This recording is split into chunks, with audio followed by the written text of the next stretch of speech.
Hi, David. How are Hey, you? Benjamin. I'm very well. Great to be with you. Thank you. Thank you very much for being live from New York, David. So, you're the head of private equity at the New York Retirement System.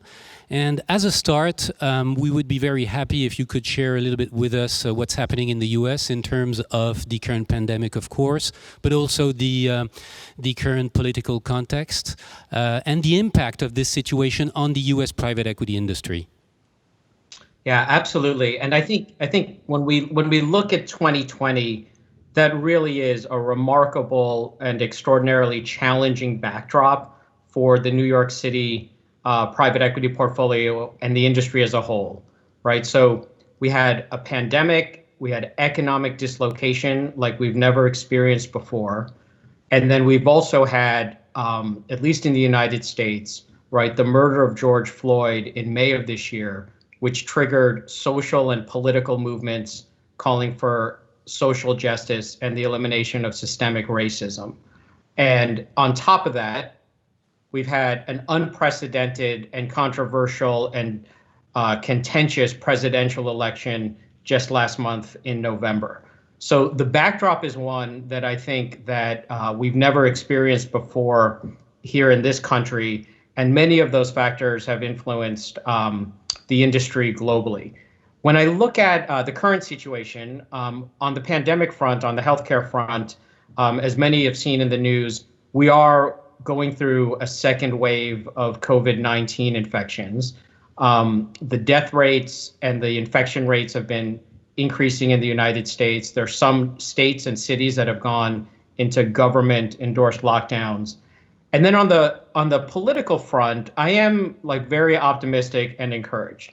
We had a controversial presidential election campaign season. The U.S. population voted. We've hit a point where some critical dates. If you look at December 14th, that's going to be when the electoral votes are counted. And then on January 20th is the official inauguration of the president-elect and the vice president-elect. I'm confident that the U.S. institutions are sturdy and solid enough that we'll have a successful political transition. And David, what is the impact on the strategy of the New York retirement system? I mean, what was the plan at the beginning of 2020? How much will you Yeah. be investing this year? How does it impact what you have done this year? Yeah, I think that's the remarkable thing. When I look back on our strategy and our pacing for 2020, if I think of December 2019, the plan we had, both in terms of fund commitments as well as strategic initiatives, our team executed flawlessly. I think the remote environment presented challenges, but in our industry, in the LPGP world, I think we've been able to use technology and existing relationships and the long histories we have with each other to conduct business more or less as usual. So if I look at 2020, we were right on top of our strategic pacing plan, which resulted in about 3 billion plus in fund commitments, which is consistent with our recent years pacing. And when I look forward to 2021, I think of it as really steady as she goes. Our strategy has not changed, and we're going to continue investing. I think what we did, like many LPs, was in late March and early April, we had to assess the impact of the pandemic and the volatility of the capital markets on our broader portfolios. What I've learned is that maybe two lessons, one on or observations, one on the GP side and one on the LP side. On the GP side, we found that most of our managers manage the liquidity at the portfolio company level very well. And then finally, they also communicated effectively with LPs. There were regular COVID update calls. There was granular detail and discussion around those portfolio companies that were challenged and those that were doing really well. And I think on the LP side, to generalize for the industry, there was very consistent pacing. I think there were moments when peer institutions maybe paused, but realized there was a real interest in maintaining vintage year exposure in 2020. David, maybe one question with respect to emerging managers. What is your position at New York State Retirement System with respect to emerging managers and their role in connection with the capacity of the VC and private equity industry to renew itself? Yeah, I think the phrase you used, Benjamin, on renew is critical. I think that, so New York City, we've had an emerging manager program that our team executes since 2012. It's core to our strategy. We have a long-term goal of approximately 10% of our annual pacing going into emerging managers. And if you think of our portfolio, we're about 60+% US North America and low 20s% Western Europe. And that's the geographic split of our portfolio. And our emerging manager program targets those two main geographies. Now, this is the thing, the framework I have, the way I think about it is, what is the private equity industry? If you take a cocktail shaker and you add a 10-year limited partnership structure, a carry-based compensation system, and human nature, but it's not just regular human nature, right? It's private equity, venture capital, alpha, return generating human nature. You throw that in the cocktail shaker, you shake it up, and that's a private equity industry. What that means is that there will always be some combination or some percentage of firms who don't transition the leadership roles or the economics, and you'll have frustrated star performers who will branch out and start their own firm. They want control over their destiny, they want control over the portfolio, they want to create wealth for themselves and their investors.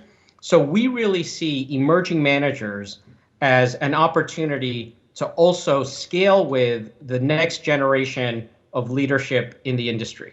And I think this is the key thing. I think there's a positive selection bias, right? I don't think it's, sort of like in football or soccer terms, kind of your, right bench player who says, I'm going to leave the firm and I'm going to raise capital and I'm going to start my own firm.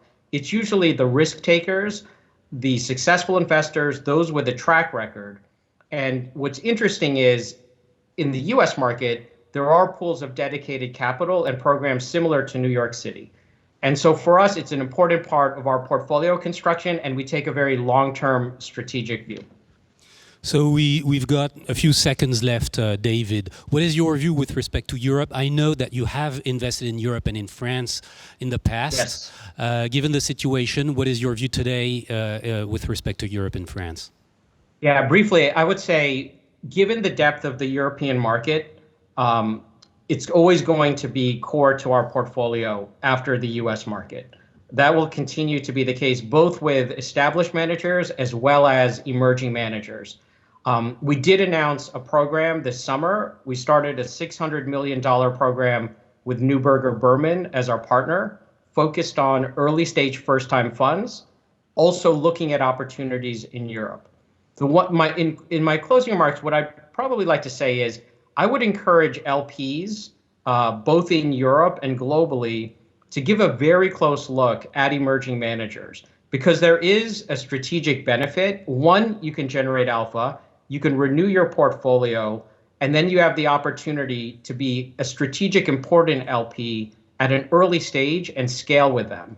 The other thing I would mention for the GP perspective, especially for BPI and for French and European GPs, is I think this remote environment in many ways has leveled the playing field. At New York City, I could hop on a subway and I could meet with 20 of our GPs in Midtown Manhattan, right? In the remote environment, it's just as easy for an international GP to meet with a US LP or a Latin American LP or an Asian LP using technology. So as I think about the environment we're in today, I think LPs and GPs, let's use the time wisely, because when the pandemic ends and the immunizations and the therapies are widely distributed, we want to look back on this period and say we took advantage of the time and the technology available to lay a foundation for strong relationships. Thank you very much, David. Thank you for sharing your views and for being live from New York again. We appreciate that. Thank you. Great. Thank you, Benjamin.